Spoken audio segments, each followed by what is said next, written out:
Hey guys, Budget Girl here, and I am going to give you my January report card. And yes, I realize it's the middle of February, but that's going to keep happening. So, this is not my favorite thing, but it's probably the best for me to be accountable. So, I am going to tell you the things I did good, the things I did bad, the things that I changed. First of all, the good, because we like the good. I paid a total of $654.48 to my student loans overall. Of that, $186.15 was budgeted.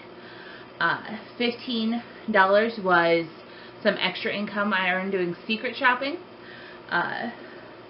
$199.09 of that was from the bonus paycheck that I talked to you guys about before. In January I got 3 paychecks, and $40.39 of that was overtime. So I paid $440.63 to my small loan, and then I paid $213.85, which is the minimum on my big loan, making $654.48, which was good, which was very, very good. Let's see. At the beginning of January, I made a new plan since I knew that my car fund would be done soon. And the original plan was to put all of my overtime to my car fund, which I was trying to get $5,000 for. That way, if this car breaks down or something just catastrophic happens, I have that $5K plus $1,000 emergency fund, and that will be enough to get something to get me to work. So it's almost like a bigger emergency fund, but it's okay. It's the mostly Dave plan. Now the plan is going to be, because with the extra paycheck in January, I was able to finish my car fund. So I have $5,000 in there now, which is very, very exciting. Now the plan is to take the first $20 of a gas reimbursement check that I get every month from work. It's usually about $100 to $150. To first 20 of that to a laptop fund, since I'll actually show you guys my laptop right now. I've dropped it several times, and it's currently, the power cord has to be held in by duct tape, or else it won't charge. And when the power cord is plugged in, the mouse doesn't work. So that's fun. But I am sinking funding that, and I will be getting a new laptop in November if this one holds up that long. So, thinking funding that. The first 20 of my gas check goes there. The rest of that is the gas check is going to go to, the next $50 of the gas check is going to still go to car savings, because you should always, always, always be saving for a new car. Your car is always going to be depreciating in value, so you should always have a savings account in place for that. I'm just kind of now catching up. So from now on, I'll put the first $20 of that gas check I get, which is reimbursement for mileage, to first 20 to laptop fund for this year, the next 50 to a car fund, since it is reimbursement for wear and tear on my car and the gas money I spend, and then the rest of that paycheck, and it varies depending on how much I drive, will go to my small student loan. Let's see. In terms of regular budget, the extra paycheck, the $400 of that went to complete the car fund. That was all that was left, so that's very exciting. And then $230 of that paycheck went into a savings account to do fill a couple of cavities. And I found out I have. I'd really rather do anything other than go to the dentist, but you have to. So, budget-wise, in January, I did change a couple of little things. I added a PigFest sinking fund. PigFest is kind of a big family campout that my family goes to every year in Talibana, Louisiana, with a bunch of old other hippies, and it's a lot of fun, and I just like to be able to buy t-shirts or crafts or other stuff that people have there. So I am saving $4 a month for that, and that will make $50, which is more than enough for what I need there. So I also started an Operation Christmas Child sinking fund for the same amount, $4 a month, $50 a year. That's something I really like to do every year. If you haven't heard of it, Samaritan's Purse. I did another Budget Girl video on how to do Operation Christmas Child boxes on a budget, and it's something I'm really passionate about. But there's no need for me to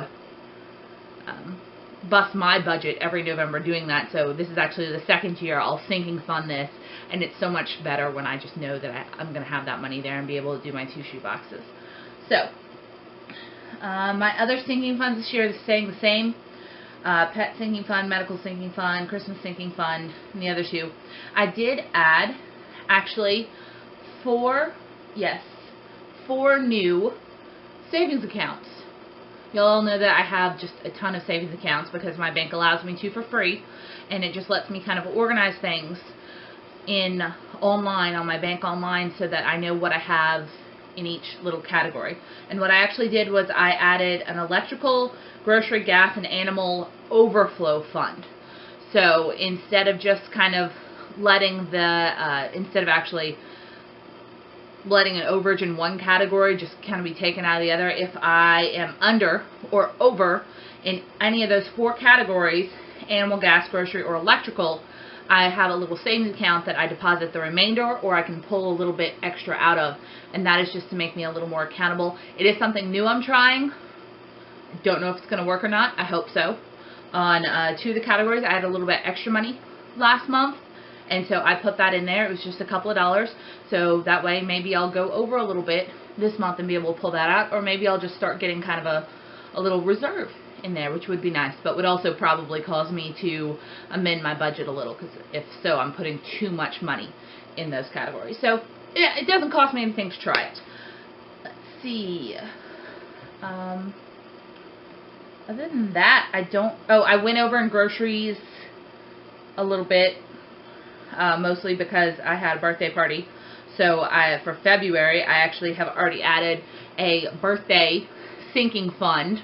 I should probably wait till the February video to tell you this, but that's not going to be up till mid-March. So I did start a birthday sinking fund for, let's see, how much am I saving?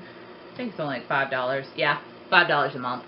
So end of the year I have a little bit of money for a little party like I did this year, and that'll be better because then I won't have to worry about it. So let's see. I don't know if I've shown you guys this before, but I have this little goal sheet on my fridge, and it's kind of scratched out a lot, but it shows my goals and my rewards, and I need your help with this if you're still watching. When I did a $1,000 emergency fund, that was April of 2014. I had that completed, and I did a little reward there for myself. I got a new dress, and then my car fund, it's kind of, well, I had a 3K car fund, and then I decided to expand it to 5K. So that one was finished, and I don't think I had a reward for that. So I decided, now the reward for my 5K car fund being finished was I have $5,000 in the bank. But now onto paying off loans, I do have rewards systems in place to get myself really excited. And don't tell anyone, but I may be able to pay off my little student loan. I'm not letting myself think about it yet, really, because that would be really, really awesome. But, yeah, if I pay off my little student loan, or when I pay off my little student loan, there's only about $1,300 left in that, and it's actually not supposed to be paid off until January of 2016, but I'm ahead of schedule, people. So, the original reward I had was a Coach bag, because I've always had a thing for their handbags. They're really, really nice. And so I was going to put aside maybe $100 and find one on like eBay that was used. But here's what I did, and I don't think it's against the rules. I'm fine with it. I kind of bought a Coach bag. Yes, Budget Girl bought Coach.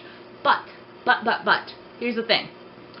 I had $40 in Christmas money left over at the beginning of January. I didn't know what I wanted to spend it on. So it was given to me by my aunt and uncle. And they just told me, you know, just keep in your wallet. When you find something that you like, you can buy it. And I thought that was an excellent plan. So then I saw on a Facebook swap group, there was this lady, and she was selling a whole bunch of Coach bags. And like Michael Kors and all sorts of stuff for $30 each. Like for $30, I don't even care if it's fake.